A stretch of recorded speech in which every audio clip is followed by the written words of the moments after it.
அறம்போற்றி ஆர்வம் வளர்க்கும் அனைத்து நல்லுள்ளவங்களுக்கும் வணக்கம்.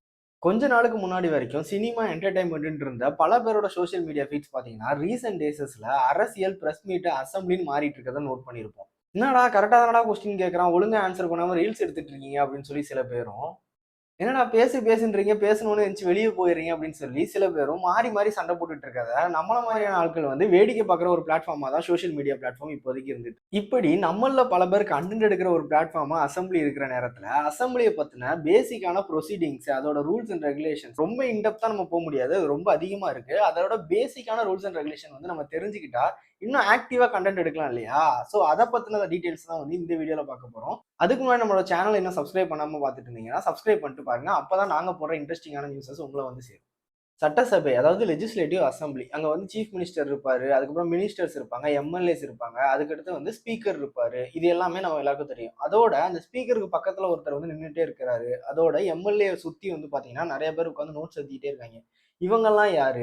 எம்எல்ஏ எம்பிஸ் தவிர வேற யாரெல்லாம் சட்டமன்றத்துக்கு உள்ள வர முடியும்? கவர்னர் அப்பப்போ வந்துட்டு போறாரு, அவர் எப்பெல்லாம் வரணும்? அவரோட பவர் என்ன? ஸ்பீக்கரோட பவர் என்ன? எம்எல்ஏ எம்பிஸோட பவர் என்ன? இது மாதிரி நமக்குள்ள பல கொஸ்டின்ஸ் வந்து அன்ஆன்சர்டா இருக்கும். அதை பத்தி தான் வந்து இந்த வீடியோல பார்க்க போறோம்.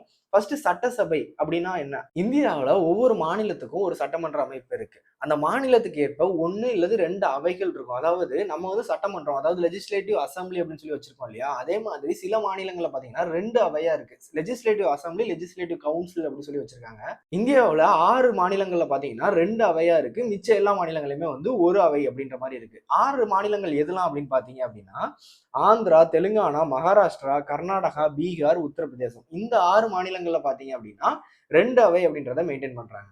அதே மாதிரி ஒவ்வொரு மாநிலங்களும் பாத்தீங்கன்னா பல்வேறு தொகுதிகளா பிரிக்கப்பட்டிருக்கும். தமிழ்நாட்டுல பாத்தீங்கன்னா 234 தொகுதி இருக்கு. அந்த தொகுதிகள்ல வந்து மக்களால் தேர்ந்தெடுக்கப்பட்டவரை வந்து எம்எல்ஏ அப்படின்னு அழைக்கிறோம். அதாவது மெம்பர் ஆஃப் லெஜிஸ்லேட்டிவ் அசம்பிளி. அவங்களோட பதவி காலம் 5 வருஷம். இது எல்லாமே வந்து நம்ம எல்லாருக்குமே தெரிஞ்சது. அவங்களோட பணிகள் என்ன அப்படின்னு பாத்தீங்கன்னா, இவங்க பட்ஜெட் தாக்கல் பண்றாங்கன்னா அதுல விவாதங்களை நடத்துறது, அதுக்கடுத்து அந்த தொகுதிகளுக்கு தேவையான நலத்திட்ட உதவிகளை வந்து அந்த சட்டமன்றத்துல பேசி வாங்கி தர்றது, இது மாதிரி பல பணிகள் வந்து அவங்களுக்கு இருக்கு. இவங்களோட பதவி காலம் 5 வருஷம்னு சொல்றோம் இல்லையா? ஆனா அதுக்கு முன்னாடியுமே வந்து ஏதேனும் அரசியல் காரணங்கள், அரசியலமைப்பு காரணங்கள் ஏதாவது இருந்துச்சு அப்படின்னா அந்த பதவி காலம் வந்து கலைக்கப்படவும் வாய்ப்பு இருக்கு. ரீசெண்ட் எலெக்ஷன் மூலமா நம்மள பல பேருக்கு நல்லாவே தெரிஞ்ச ஒரு விஷயம் என்னன்னா, பாதிக்கு பாதி சீட் ஜெயிச்சிருந்தா தான் ஒரு கட்சியால ஆட்சி அமைக்க முடியும் அப்படின்ற மாதிரி நம்ம தெரிஞ்சுக்கிட்டோம். அதாவது 234 தொகுதி தமிழ்நாட்டுல இருக்கு அப்படிங்கிற பட்சத்துல 118 சீட்டு கண்டிப்பா ஒரு கட்சி ஜெயிச்சிருந்தா தான் அவங்க ஆட்சி அமைக்க முடியும் அப்படின்றது தெரிஞ்சுக்கிட்டோம். அப்படி ஒரு கட்சி வந்து 118 சீட்டு ஜெயிச்சிட்டாங்க அப்படிங்கிற பட்சத்துல வந்து அவங்க கவர்னர்ட்ட வந்து ஆட்சி அமைக்க கோருவாங்க. அவங்க அக்செப்ட் பண்ணிட்டு அவங்க ஆட்சி அமைப்பாங்க. அப்படி 118க்கு கம்மியா ஒரு கட்சி ஜெயிச்சிருக்காங்க அப்படின்னா வந்து ஹங் அசம்பிளி, அதாவது தொங்கு சட்டமன்றம் அப்படின்றது வந்து உருவாகும். அதாவது ஒரு கட்சி வந்து ஒரு 100 சீட்டு ஜெயிச்சிருக்காங்கன்னா இன்னொரு 18 சீட்டுக்கு வந்து இன்னொரு கட்சிகிட்ட வந்து ஆதரவு கோரணும். அல்லது வேற சின்ன சின்ன பார்ட்டிஸ்லாம் வந்து 2 சீட் 3 சீட் வச்சிருக்காங்களா, அவங்ககிட்டலாம் ஹெல்ப் கேட்டு அதை எல்லாத்தையும் ஆர்கனைஸ் பண்ணி இவங்களோட கூட்டணி இல்லது சப்போர்ட்டுக்கு கொண்டு வந்து அவங்க வந்து ஆட்சி அமைப்பாங்க. இது வந்து ஹங் அசம்பிளி அப்படின்னு சொல்லுவாங்க. இன்கேஸ் அவங்களால அந்த மாதிரி வந்து ஒரு அசம்பிளி ஃபார்ம் பண்ண முடியல, இப்போ ஒரு 100 சீட் ஜெயிச்சிட்டாங்க, இருந்தாலும் அவங்களுக்கு இன்னொரு சப்போர்ட்டுக்கும் இன்னொரு 18 சீட் வந்து கிடைக்கல அப்படிங்கிற பட்சத்துல என்ன ஆகும் அப்படின்னா பிரசிடென்ட் ரூல் அப்படின்றது உருவாகும். பிரசிடென்ட் ரூல் அப்படின்னா என்னன்னா, பிரசிடென்ட்டுக்கு கீழே வந்து அந்த ஸ்டேட் போயிடும். அவங்க வந்து டைரக்டா கண்ட்ரோல் பண்ணுவாங்க. அந்த மாதிரி பிரசிடென்ட்டோட ரூல் எவ்வளவு நாள் இருக்கலாம் அப்படின்னு பாத்தீங்கன்னா 6 மாசம். அதாவது ஃபர்ஸ்ட் ஒரு 6 மாசத்துக்கு இருப்பாங்க. அதுக்கடுத்து திருப்பி வந்து அவங்க பார்லிமெண்ட்டுக்கு அப்ளை பண்ணி எக்ஸ்டெண்ட் பண்ண முடியும். எக்ஸ்டெண்ட் பண்றது பாத்தீங்கன்னா 3 வருஷம் வரைக்கும் ஒரு பிரசிடென்ட்டால மேக்ஸிமம் ஒரு ஸ்டேட்டை வந்து ரூல் பண்ண முடியும். அதாவது 6 மாசம், அதை எக்ஸ்டெண்ட் பண்ணி இன்னொரு 6 மாசம், அதுக்கடுத்து எக்ஸ்டெண்ட் பண்ணி 6 மாசம், அப்படியே வந்து ஒரு 3 வருஷம் வரைக்கும் அவங்க ஆட்சி பண்ண முடியும். அதே மாதிரி வந்து ரீஎலெக்ஷன் பண்றதுக்கான ஒரு வாய்ப்புமே வந்து இருக்கு. அதுக்கடுத்து சட்டமன்றத்துக்குள்ள யார் யாரெல்லாம் இருப்பாங்க? நம்ம எல்லாருக்கும் தெரிஞ்சது என்னன்னா, chief minister, speaker, deputy speaker, MLAs இவங்கலாம் இருப்பாங்க அப்படின்றது தெரியும். அது போக பாத்தீங்கன்னா கிளர்க்கு, ரிப்போர்ட்டர்ஸ், மார்ஷல்ஸ் இவங்கெல்லாம் வந்து இருப்பாங்க. இதோட சேர்த்து சில பேர், அதாவது மீடியா அண்ட் விசிட்டர்ஸ் பாத்தீங்க அப்படின்னா ப்ராப்பரா பெர்மிஷன் வாங்கி உள்ள போலாம் அப்படின்றதுக்கான அனுமதியுமே அவங்களுக்கு இருக்கு. அதுக்கடுத்து அவங்களோட பணிகள் என்னலாம் அப்படின்றத பார்த்தோம்னா, ஃபர்ஸ்ட் வந்து சீஃப் மினிஸ்டர். சீஃப் மினிஸ்டர் அப்படின்றது வந்து நமக்கு எல்லாருக்குமே தெரியும். அதாவது வின் பண்ண பார்ட்டியை சேர்ந்த எம்எல்ஏஸ்லாம் சேர்ந்து சூஸ் பண்ற ஒரு லீடர் தான் வந்து சீஃப் மினிஸ்டர் அப்படின்னு சொல்லிக்கலாம். அதுக்கடுத்து பாத்தீங்கன்னா எம்எல்ஏஸ்ன்றது வந்து அந்த தொகுதியை மக்களால் தேர்ந்தெடுக்கப்பட்ட பிரதிநிதியை வந்து எம்எல்ஏஸ்ன்னு சொல்றாங்க. அவங்களோட வேலை என்ன அப்படின்னா, அவங்களோட தொகுதிகளுக்கான தேவையா இருக்கட்டும், அல்லது பட்ஜெட்டோட விவாதங்கள்ல வந்து இந்த மாதிரி நீங்க அலோகேட் பண்ணீங்க, இது தப்பு, இது சரி அப்படின்றதா இருக்கட்டும், இல்ல உள்ள நடக்கிற எந்த டிஸ்கஷன்லனாலும் அவங்க தப்பான ஒரு முடிவு எடுக்கும் போது அதை கரெக்ட் பண்றதா இருக்கட்டும், சரியா பண்ணும்போது அதை ஆமோதிக்கிறதா இருக்கட்டும், இந்த மாதிரியான வேலைகள் எல்லாமே வந்து எம்எல்ஏஸ் கீழே வரும். இது வந்து எதிர்க்கட்சி எம்எல்ஏஸ் மட்டும்தான் வந்து அவங்களை கொஸ்டின் கேட்கணும் அப்படின்ற மாதிரி எதுவும்லாம் இல்லை. ஆளுங்கட்சி எம்எல்ஏஸ்மே வந்து பாத்தீங்க அப்படின்னா, என்னோட தொகுதிக்கு இந்த தேவை இருக்கு, இதை நீங்க வந்து இன்னும் பண்ணி கொடுக்கலன்ற மாதிரி கூட கொஸ்டின் கேட்கலாம். அடுத்த முக்கியமான பொறுப்பு அப்படின்றது பாத்தீங்கன்னா ஸ்பீக்கர். இப்ப நம்ம டிவில சட்டமன்ற நிகழ்ச்சிகள் எல்லாம் பாக்குறப்ப அதிகமா நம்ம பாக்குறது வந்து ஸ்பீக்கரா தான் இருக்கும். இவரை யார் தேர்ந்தெடுப்பா அப்படின்னு பாத்தீங்கன்னா, எம்எல்ஏஸ் எல்லாரும் சேர்ந்து தான் வந்து இவரை தேர்ந்தெடுப்பாங்க. அதாவது மோஸ்டா வந்து பாத்தீங்கன்னா ரூலிங் பார்ட்டியை சேர்ந்த ஒருத்தர் தான் வந்து ஸ்பீக்கரா இருக்கிறதுக்கான சான்ஸ் இருக்கு. ஏன்னா அவங்க தான் வந்து ஆப்வியஸா அந்த சட்டமன்றத்துல மெஜாரிட்டியா இருப்பாங்க. ஸோ அவங்க யார் சூஸ் பண்றாங்களோ அவங்க தான் வந்து ஸ்பீக்கரா இருக்கிறதுக்கான சான்ஸ் அதிகமா இருக்கு. இவரோட வேலை என்ன அப்படின்னு பாத்தீங்கன்னா, யார் வந்து எப்ப பேசணும், இப்ப டிஸ்கஷன் நடக்குது அப்படின்னா அது என்ன மாதிரி அந்த டிஸ்கஷனை கொண்டு போகணும், இந்த டைம்ல இவருக்கு பேசுறதுக்கான வாய்ப்பு கொடுக்கலாம் அப்படின்ற டிசிஷன் எடுக்கிறதா இருக்கட்டும், சட்டசபையோட விதிமுறைகள் வந்து ப்ராப்பரா கடைபிடிக்கப்படுதா அப்படின்றதெல்லாம் வந்து கவனிக்கிறது, இது மாதிரியான வேலைகள் எல்லாமே இவரோட பொறுப்புல தான் இருக்கும். ஸோ இவரோட அந்த ஸ்பீக்கர் அப்படின்ற பொறுப்பு வந்து ரொம்ப முக்கியமான ஒரு பொறுப்பா கருதப்படுது. அதுக்கு அடுத்து பாத்தீங்கன்னா மினிஸ்டர்ஸ்.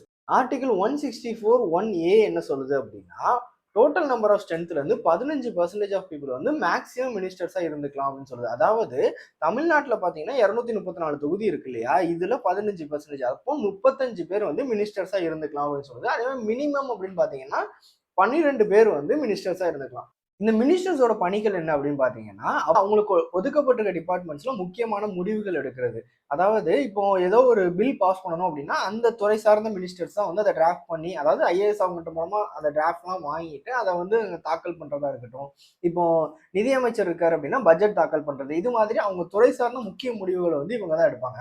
இப்போ ஒருத்தர் மினிஸ்டரா இருக்கணும் அப்படின்னா கண்டிப்பா எம்எல்ஏவா இருக்கணும் அப்படின்னா அந்த மாதிரிலாம் எந்த ரூல்ஸும் இல்லை. அதாவது இப்போ அவரோட ஏதோ ஒரு ரீசனால அவரோட எம்எல்ஏ பதவி பறி போனால் கூட 6 மாசத்துக்குள்ள வந்து அவர் அகைன் அந்த சட்டமன்றத்துல ஒரு எம்எல்ஏ அப்படின்ற ஒரு உறுப்பினர் அந்தஸ்தை வந்து அவர் வாங்கணும் அப்படின்னு தான் டிமாண்ட். ஸோ இன்கேஸ் அவரோட எம்எல்ஏ பதவி ஏதோ பறி போச்சு அப்படின்னா உடனே அந்த மினிஸ்ட்ரி வந்து அவர்கிட்ட இருந்து போயிடும் அப்படின்ற மாதிரிலாம் எதுவும் இல்லை. இதே தான் வந்து சீஃப் மினிஸ்டர் இருக்கும். இப்போ சீஃப் மினிஸ்டராகவே இருந்தாலும் அவரோட எம்எல்ஏ பதவி போனா கூட அவர் 6 மாசம் வரைக்கும் அந்த சீஃப் மினிஸ்டர் பதவியில வந்து நீடிக்கலாம். அதுக்கப்புறம் பாத்தீங்கன்னா டெப்டி ஸ்பீக்கர் அப்படின்றவர் என்னன்னா, ஸ்பீக்கர் இல்லாதப்ப அவரோட ஒர்க்கை பண்றவர் பேர் தான் டெப்டி ஸ்பீக்கர். இவரையுமே வந்து எம்எல்ஏஸ் எல்லாம் சேர்ந்து தான் வந்து தேர்ந்தெடுப்பாங்க. மோஸ்டா இவருமே வந்து ஆளுங்கட்சியை சார்ந்தவரா இருக்கிறதுக்கான வாய்ப்புகள் தான் ரொம்ப அதிகமா இருக்கு. அதுக்கு அடுத்து கிளர்க்கோட ஒர்க் என்னன்னு பாத்தீங்கன்னா, மோஸ்ட் ஆஃப் த சட்டமன்றத்தோட டாக்குமெண்டேஷன் ஒர்க் வந்து ஹேண்டில் பண்றவர் வந்து கிளர்க் அப்படின்னு சொல்றாங்க.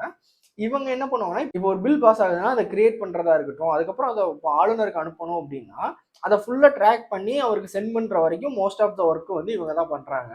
அதோட இப்போ ஒரு சட்டமன்றம் கூடுதுன்னா அதோட அஜெண்டா என்ன, இன்னைக்கான அஜெண்டா என்ன, இது மாதிரி ரெடி பண்றதா இருக்கட்டும். சட்டமன்றத்துல இப்போ ஒரு கொஸ்டின் வந்து ஒரு எம்எல்ஏ கேட்கணும் அப்படின்னா கூட அதை வாங்கி சரி பார்த்து அது வந்து விதிமுறைகளின் கீழே தான் இருக்கா அப்படின்றத செக் பண்றதா இருக்கட்டும். இப்படி பல விதமான டாக்குமெண்டேஷன் ஒர்க்ல வந்து கிளர்க்ஸ் தான் வந்து ஈடுபடுறாங்க. அதுக்கப்புறம் ரிப்போர்ட்டர்ஸ். அதாவது இப்போ நார்மலா நம்ம சட்டசபையில நடக்கிறதெல்லாம் வந்து டிவியில வந்து பாக்குறோம், அதாவது லைவா பாக்குறோம், இல்ல நியூஸ் சேனல்ஸ்ல வந்து சில கிளிப்பிங்ஸ் மூலமா அவங்க காமிக்கிறதுனால பாக்குறோம், இல்ல சோசியல் மீடியாலையுமே பாக்குறோம். ஆனா இதெல்லாம் தாண்டி அங்க நடக்கிற விவாதங்களா இருக்கட்டும், ஒரு கேள்விகளும் ஒவ்வொரு பதில்களும், அதே மாதிரி அங்க போடப்படுற தீர்மானங்கள் அப்படின்னு சொல்லிட்டு ஒவ்வொரு வார்த்தையுமே வந்து டாக்குமெண்ட் பண்றதுக்கான ஒரு வேலையை செய்யறவங்க தான் வந்து லெஜிஸ்லேட்டிவ் ரிப்போர்ட்டர்ஸ். இவங்க என்ன பண்ணுவாங்க அப்படின்னு பாத்தீங்கன்னா, இன்னைக்கு சட்டசபையில என்ன நடந்துச்சு, யார் என்ன கேள்வி கேட்கிறாங்க, இல்ல அதுக்கான பதில் என்னவா இருக்கு அப்படின்னு சொல்லிட்டு ஒவ்வொரு விஷயத்தையுமே வந்து அவங்க பேசுறத கேட்டு ரொம்ப ஸ்பீடா வந்து நோட் பண்ணிட்டே வருவாங்க. அதிகாரப்பூர்வமான ஒரு ரெக்கார்டை மெயின்டைன் பண்றதுல இவங்க வந்து ரொம்ப முக்கிய பங்காற்றுறாங்க. அப்புறம் மார்ஷல்ஸ். இவங்க யாரு அப்படின்னு பாத்தீங்கன்னா, சட்டசபைக்குள்ள பாதுகாப்பை உறுதிப்படுத்துற ஒரு பணியை செய்யறவங்க தான் வந்து மார்ஷல்ஸ். அதாவது இப்ப வெளியே பாத்தீங்க அப்படின்னா, யாரோ ஒருத்தர் தப்பு பண்றாரு அப்படின்னா ஒரு போலீஸ் டிபார்ட்மெண்ட் வந்து அவரை அரெஸ்ட் பண்ணுவாங்க, அவங்க மேல நடவடிக்கை, இந்த மாதிரியான வேலைகளை செய்வாங்க. ஆனா உள்ளுக்குள்ள வந்து தப்பு அப்படின்றது இல்ல, எதிர்ப்பு அப்படின்றது நிறைய வந்து ஒரு கண்ட்ரோலை மீறி போகிற கட்டங்கள் வரும் இல்லையா. இப்போ நார்மலா வந்து ரூலிங் பார்ட்டி ஒன்று சொல்றாங்க, ஆனா அது வந்து தப்பா இருக்கிற பட்சத்துல ஆப்போசிஷன்ஸ் வந்து அதை எதிர்ப்பு தெரிவிப்பாங்க. இது வந்து நார்மலா மட்டுமே போகாது, அது வந்து ஒரு ஒரு கட்டத்துக்கு மேல வந்து ரொம்ப அதிகமான பிரச்சனைகளை உருவாக்குற மாதிரியும் கூட இருக்கலாம். அந்த மாதிரி டைம்ல வந்து ஸ்பீக்கர் சொல்றத வந்து கண்ட்ரோல் பண்ணல, யாருமே கண்ட்ரோல் ஆகல அப்படிங்கிற பட்சத்துல யாரையோ ஒருத்தர் வெளியே அனுப்பணும் அப்படின்னா கூட இவங்க மூலமா தான் வந்து ஸ்பீக்கர்ஸ் பண்ணுவாங்க. ஸோ சட்டமன்றத்துக்கு உள்ளேயும் சரி, வெளியே இருந்து யாரும் உள்ள வரக்கூடாது அப்படின்ற பாதுகாப்பை உறுதிப்படுத்துறதையும் சரி, இந்த மார்ஷல்ஸ் தான் வந்து அந்த பணியில ஈடுபடுவாங்க. ஸோ சட்டசபை ப்ராப்பரா நடக்கணும் அப்படின்னா chief minister, speaker, deputy speaker, MLA, ministers இவங்க எல்லாரையும் தாண்டி இந்த கிளர்க், ரிப்போர்ட்டர்ஸ், மார்ஷல்ஸ் இவங்கள மாதிரியான தொழிலாளர்கள் தான் வந்து முக்கியமான பணியை மேற்கொள்றாங்க. இவங்க எல்லாரையும் தவிர்த்துட்டு உள்ள வர்றது வேற யாரு அப்படின்னு பாத்தீங்கன்னா visitors and medias. Visitors and medias யாருன்னு பாத்தீங்கன்னா இப்போ முக்கியமான அதிகாரிகள் அல்லது விஐபிஸ் இவங்க அண்ட் மீடியா. இப்போ நம்ம எல்லாமே லைவ்லயே பாக்குறோம் இல்லையா, அதுக்கப்புறம் நிறைய நியூஸ் சேனல்ஸ்லயும் பாக்குறோம் இல்லையா, இவங்கெல்லாம் வந்து மீடியா பர்சன்ஸ். இவங்கெல்லாம் வந்து எப்படி வருவாங்க அப்படின்னா ப்ராப்பரா அதுக்கான பெர்மிஷனை வாங்கிட்டு செக்யூரிட்டி ப்ரொசீஜர்ஸையும் வந்து ப்ராப்பரா முடிச்சுட்டு இவங்களுமே வந்து உள்ள அனுமதிக்கப்படுறாங்க. அவங்களுக்குன்னு தனித்தனி கேலரிஸுமே வந்து அலோகேட் பண்ணிருப்பாங்க. அங்க போய் அவங்க உட்காந்து அந்த ப்ரொசீடிங்ஸ் எல்லாம் வந்து பார்த்துப்பாங்க. இப்போ இவங்க எல்லாரையும் தாண்டி தமிழக அரசியல் அதிகமா பேசப்படுற ஒரு பதவி அப்படின்னு பாத்தீங்கன்னா கவர்னர். கவர்னர் எப்பெல்லாம் சட்டசபைக்கு வருவார் அப்படின்னு பாத்தீங்கன்னா, அதாவது ஒரு ஒரு புதிய அரசு பதவியேற்ற உடனே ஃபர்ஸ்ட் டைம் வந்து கவர்னர் வருவாரு. அது மட்டும் இல்லாம ஒவ்வொரு வருஷமும் வந்து இந்த ஃபர்ஸ்ட் கூட்டத்தொடர் கூட்டுவாங்க இல்லையா, அந்த டைமுமே வந்து கவர்னர் வருவாரு. இது போக அந்த சட்டசபைக்கு வந்து சில மெசேஜஸ் கொடுக்குற அதிகாரமும் வந்து கவர்னருக்கு இருக்கு. ஆனா எம்எல்ஏஸையோ அல்லது எம்பிஸையோ இல்ல சிஎம்ஐயோ கண்ட்ரோல் பண்ற அதிகாரமோ அல்லது சட்டசபைக்குள்ள நடக்கிற அந்த ப்ரொசீஜர்ஸை வந்து கண்ட்ரோல் பண்ற அதிகாரமே வந்து கவர்னருக்கு கிடையாது. அது வந்து ஃபுல்லாவே வந்து ஸ்பீக்கருக்கு மட்டும்தான் இருக்கு. கவர்னரோட இன்னொரு முக்கியமான ரோல் என்ன அப்படின்னு பாத்தீங்கன்னா, இப்போ நம்ம வந்து சட்டமன்றம் கூடி ஒரு பில்லை வந்து பாஸ் பண்றோம் அப்படின்னா அதை வந்து ஃபர்ஸ்ட் கவர்னருக்கு தான் அனுப்புவாங்க. அந்த கவர்னர் என்ன பண்ணுவார்னா அதை படிச்சு பார்த்துட்டு ஒண்ணு வந்து அப்ரூவ் பண்ணலாம், அப்படி இல்லை அப்படின்னா திருப்பி வந்து இதை ரீகன்சிடர் பண்ணுங்க இல்ல இதை சேஞ்சஸ் பண்ணுங்க அப்படின்னு சொல்லிட்டு திருப்பி சட்டமன்றத்துக்கு அனுப்பி வைக்கலாம். இதை தான் வந்து கவர்னர் பண்ண முடியும். அதுவுமே வந்து மணி பில்ல இல்லைன்னா மட்டும்தான் அவருக்கு வந்து திருப்பி அனுப்புற அதிகாரமே இருக்கு. மணி பில் அப்படின்னா பாத்தீங்கன்னா இப்போ ஒரு ஸ்டேட் ரன் ஆகுறதுக்கான முக்கியமான ஒரு டாக்ஸஸ் சம்பந்தப்பட்டதா இருக்கட்டும், அது மாதிரி ரொம்ப முக்கியமான பினான்சியல் சம்பந்தப்பட்ட விஷயத்த வந்து மணி பில்னு சொல்றாங்க. அந்த மாதிரி பில்லை வந்து திருப்பி அனுப்புற அதிகாரமே வந்து கவர்னருக்கு கிடையாது.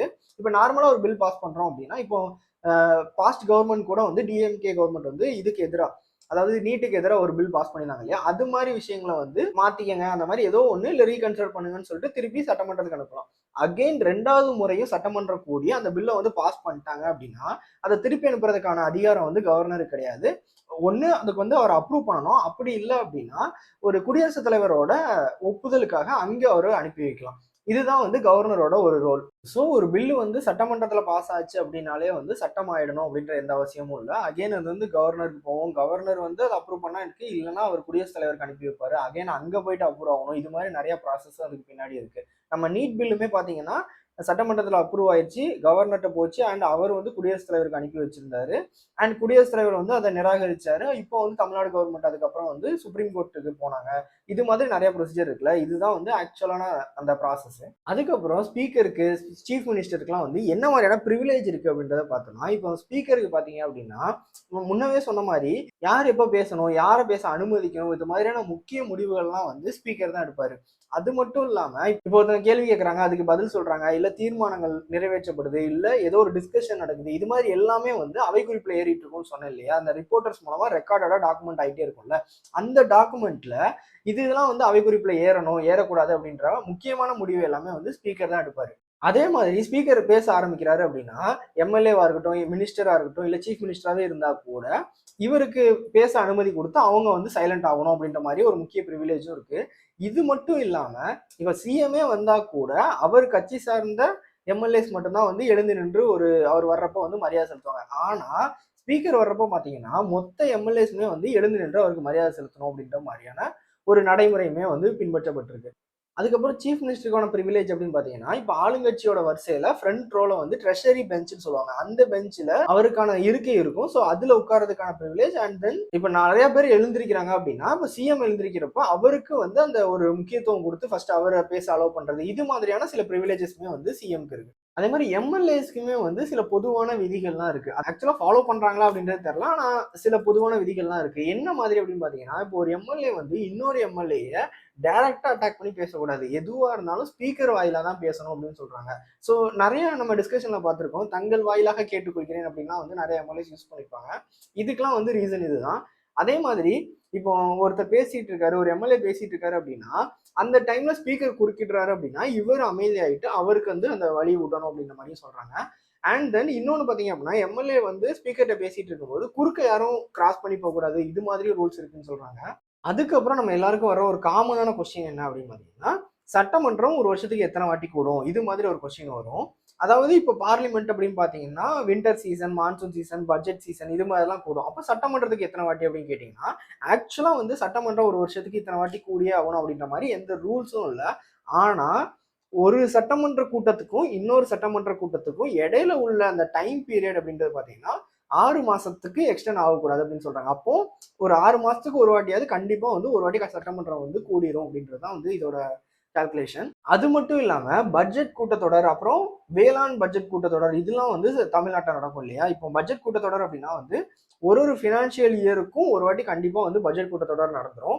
தமிழ்நாட்டுக்கு பாத்தீங்க அப்படின்னா வேளாண் பட்ஜெட்டை வந்து நம்ம தனியா தாக்கல் பண்றோம். நார்மலா நடக்கிற அந்த பட்ஜெட் கூட்டத்தொடரோட இல்லாம தனியா வந்து அதை நடத்துறதுனால அதுவுமே வந்து ஒரு ஃபினான்ஷியல் இயருக்கும் ஒன்ஸ் கண்டிப்பா நடந்துரும். ஃபினான்ஷியல் இயர் அப்படின்னா என்னன்னா ஏப்ரல் 1ல இருந்து மார்ச் 31 வரைக்கும், அதாவது 2026 ஏப்ரல் 1ல இருந்து 2027 மார்ச் 31 வரைக்கும் உள்ளதுதான் வந்து ஒரு ஃபினான்ஷியல் இயர்னு சொல்றாங்க. அந்த ஒரு ஃபினான்ஷியல் இயருக்குள்ள ஒரு வாட்டி பட்ஜெட் கூட்டத்தொடரும் நடக்கணும், ஒரு வாட்டி வேளாண் பட்ஜெட் கூட்டத்தொடரும் நடந்துரும். ஸோ இந்த வீடியோல ஸ்பீக்கர், சீஃப் மினிஸ்டர், எம்எல்ஏஸை தாண்டி சட்டமன்றத்துக்குள்ள யாரெல்லாம் இருப்பாங்க, அவங்களோட வேலைகள்லாம் என்ன, சீஃப் மினிஸ்டர், ஸ்பீக்கர், கவர்னர் இவங்களோட பவர் என்ன, இது மாதிரி நிறைய டீடைல்ஸ் பார்த்தோம். அது மட்டும் இல்லாம பட்ஜெட் எப்பெல்லாம் தாக்கல் பண்ணுவாங்க அண்ட் சட்டமன்றம் எப்பெல்லாம் கூடும், இது மாதிரியான டீடைல்ஸுமே வந்து ஹை லெவல் நாலேஜ் நான் உங்களுக்கு ஷேர் பண்ணியிருக்கேன்னு நம்புறேன். இது மட்டும் இல்லாம சட்டமன்றத்தோட ஏதோ ஒரு ப்ரொசீஜர் பத்தின இன்டெப்த் நாலேஜ் உங்களுக்கு வேணும்னு நினைச்சீங்கன்னா அது என்னன்றதை கமெண்ட் செக்ஷன்ல சொல்லுங்க. இந்த வீடியோ உங்களுக்கு பிடிச்சிருந்தா லைக் பண்ணுங்க, உங்க ஃப்ரெண்ட்ஸுக்கு ஷேர் பண்ணுங்க அண்ட் புக் டியூப் தமிழுக்கு சப்ஸ்கிரைப் பண்ணுங்க. தேங்க்ஸ் ஃபார் வாட்சிங். இந்த வீடியோ உங்களுக்கு பிடிச்சிருந்தா லைக் பண்ணுங்க, ஷேர் பண்ணுங்க மற்றும் கமெண்ட் பண்ணுங்க. மறக்காம புக் டியூப் தமிழுக்கு சப்ஸ்கிரைப் பண்ணுங்க.